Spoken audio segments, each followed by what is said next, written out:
আসসালামু আলাইকুম সবাইকে। সবাই কেমন আছেন? আশা করি সবাই অনেক বেশি ভালো আছেন। আমিও বেশ ভালো আছি আলহামদুলিল্লাহ। আপনারা অনেকে আমার আম্মুকে দেখতে চান, ইনবক্সে মেসেজ দিয়ে বলেন। বেশিরভাগ আমি আমার আম্মুর ভিডিওগুলো মেক করি, যার কারণে হয়তো বা আপনারা আমার আম্মুকে দেখতে চান। তো আম্মু আসলে ক্যামেরার সামনে আসতে চায় না।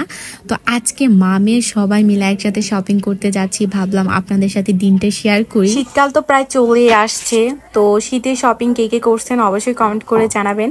আর কারা কারা বাসায় কম্বল গায়ে দিয়ে ঘুমান সেটাও জানাবেন। যাই হোক, তো সবাই মিলে একসাথে চলে গেলাম হচ্ছে আমাদের ফেনীর ভিতরের বাজারে।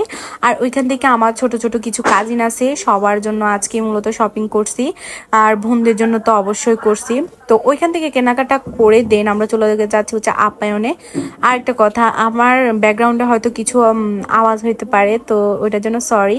আমি ভিডিও এডিট করতে বসলে সেটা যদি আমার আর না করা হয় তাহলে পরে আমি আর এডিট করতে একদমই আমার মন চায় না, যার কারণে ভাবতেছি যে যাই হোক আপনাদের সাথে আজকে ভিডিওটা এডিট করে শেয়ার করবই আমি। আর হয়তো বা আমার ভয়েসটা একটু চেঞ্জ লাগতে পারে, কারণ আজকে কয়েকদিন ধরে আমার গলা ব্যথা, টনসেলের ব্যথা, আমি ওষুধ খাইতে খাইতে জাস্ট পাগল হয়ে যাচ্ছি। যাই হোক, দেন আমি চলে গেলাম হচ্ছে আমাদের আপ্যায়নে, আফরোজ টাওয়ারের অলংকার এই দোকানটা থেকে। আমি আমার এই স্কিন কেয়ারের যত প্রোডাক্ট আছে আমি সবকিছু এখান থেকে নিই। কাপড়ে আমাকে ইনবক্সে মেসেজ দেয় আমি আমার স্কিন কেয়ারের প্রোডাক্টগুলো কোথা থেকে নিই, তো আমি এই অলংকার শপটা থেকে নিই। তারপর চলে গেলাম হচ্ছে আমার বোনের জন্য একটা ডেনিম দেখার জন্য। তো ও এখানে অনেকগুলা দেখতেছিল, ওর পছন্দই হচ্ছিল না। তো এটা ওকে বলতেছি যে এটা তুমি পরে দেখো তোমাকে ভালো লাগে কিনা। দেন এটা ও সুন্দর করে পরে দেখতেছে। আমি ওকে বলতেছি যে না তোমাকে আসলে ভালো লাগতেছে, কিন্তু ও বলতেছে যে না এটা ওকে সুন্দর লাগতেছে না, এটা অনেক বড়, হ্যান ত্যান এটা সেটা।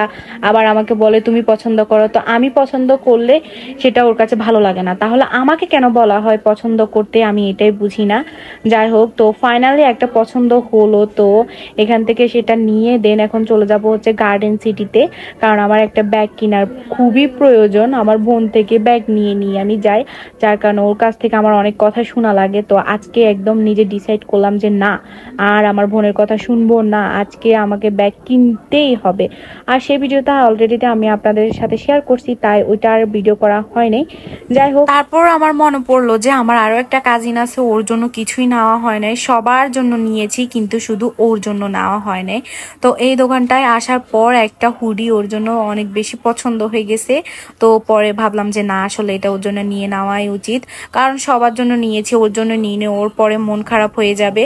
তো আম্মুকে বললাম যে আম্মু এটা নিয়ে নাও। তো তারপর আম্মু এটা নিয়ে নিল। দেন এখান থেকে আমাদের কেনাকাটা শেষ। তারপর অনেক বেশি খিদা লাগছে আজকে, দেখেন শপিং করতে করতে একদম অনেক বেশি লেট হয়ে গেছে, আর খিদেও লাগছে। তো শপিং টপিং করা শেষ, দেন আমরা চলে যাচ্ছি হচ্ছে কিছু খাওয়া দাওয়া করার জন্য। আমাকে বলতেছি যে অনেক বেশি খিদা লাগছে। তারপর সেই চলে গেলাম আমাদের ফেনী সেই বিখ্যাত নবী হোটেল অ্যান্ড রেস্টুরেন্টে। আমি যখনই আসি এখান থেকে খাই, কারণ এখানকার খাবার দাবার খুবই খুবই খুবই খুবই মজা। যাই হোক, অনেক মজা করে খাচ্ছিলাম কারণ অনেক বেশি খিদা লাগছে। তো আমার খাওয়া দেখে আপনাদের যেন আবার খিদা না লাগে। তো এখান থেকে খাওয়া দাওয়া করে দেন হচ্ছে বাসায় চলে যাচ্ছি। আর আমার কাজিন আমাকে কল দিছে যে আপু তুমি আসার সময় কিছু নিয়ে আসো। তো ওর জন্য যেটাই নিয়ে যায় ও অনেক বেশি খুশি হয়ে যায়। তো এখানে রাস্তার ধারে দেখতেছি যে এখানে বার্গার বিক্রি করতেছে, তো একটা বার্গার হচ্ছে 50 টাকা করে। তো এখান থেকে বার্গার নিলাম। তারপর এখানে ফুচকা দেখে আর এক পাও নাড়াচ্ছি না। তো আম্মু বললো চল চল খাই। তো দেন এখানে বসলাম ফুচকা খাওয়ার জন্য। দেখেন আমি কত রাক্ষস। যাই হোক, ফুচকা দেখলে আসলে কেউই সামলাই থাকতে পারে না, আর আমরা তো মেয়ে মানুষ। তারপর ফুচকা খাওয়া শেষ, দেন আমরা সুন্দর করে বাসায় চলে আসলাম। তো আজকের ভিডিওটা ভালো লাগলে অবশ্যই একটা লাইক কমেন্ট করবেন। So thanks for watching and আসসালামু আলাইকুম এভরিওয়ান।